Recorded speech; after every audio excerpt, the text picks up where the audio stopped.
Hi folks, I'm Rob Wagner. I'm the Scene Studio Supervisor. These videos are going to be for practicum classes. They do not replace the practicum training. They're meant to familiarize you with stuff before you come in because some of this is very new territory. I wanted to give people an opportunity to see what the training is going to be, maybe before you get here. Rule 1 in my shop is ask questions. So if you have questions, please feel free to ask. In these videos, we'll be covering 4 tools: the radial arm saw, the miter saw, battery-powered drills, and pneumatic staplers. Everyone is required to demonstrate competence. I will show you how the tool works. Then you will do exactly what I did, using the tool effectively. Once you use the tool effectively, we check you off, and you're allowed to log hours in the Scene Studio as part of your practicum classes. So the last tool I'm going to be talking about is a pneumatic stapler. This connects to an airline in the shop. We use it for connecting slightly thinner material. This is 3/4 inch material. 2x4 is actually twice as thick, which is why we use the screws. When we're connecting narrower material, we will use glue and staples. This is a single pneumatic staple, and they come in groups like this. The pneumatic stapler is hooked to an airline in the shop.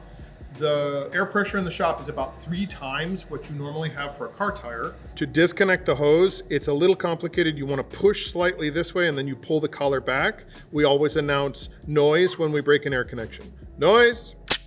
You should never load the tool with it connected. So loading the tool, you have your stick of staples.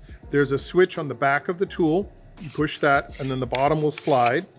You want to put the stick of staples in, legs up like a centipede, and then this slides closed until it clicks. And then we can reconnect the airline. So when you connect the hose, this collar should be pulled back, and you just push it on and you'll see the collar click forward. And we're ready to go. So the idea behind this is you want to line up the joint. Since we are not pre-drilling, we don't need to pre-mark anything.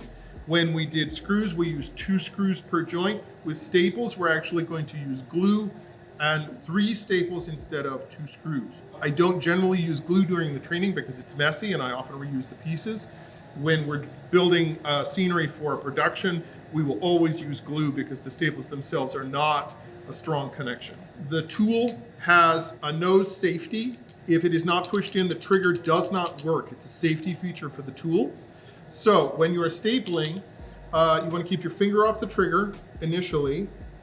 Use the tool to push the 2 pieces together. Once everything's together, you can pull the trigger and it puts 1 staple.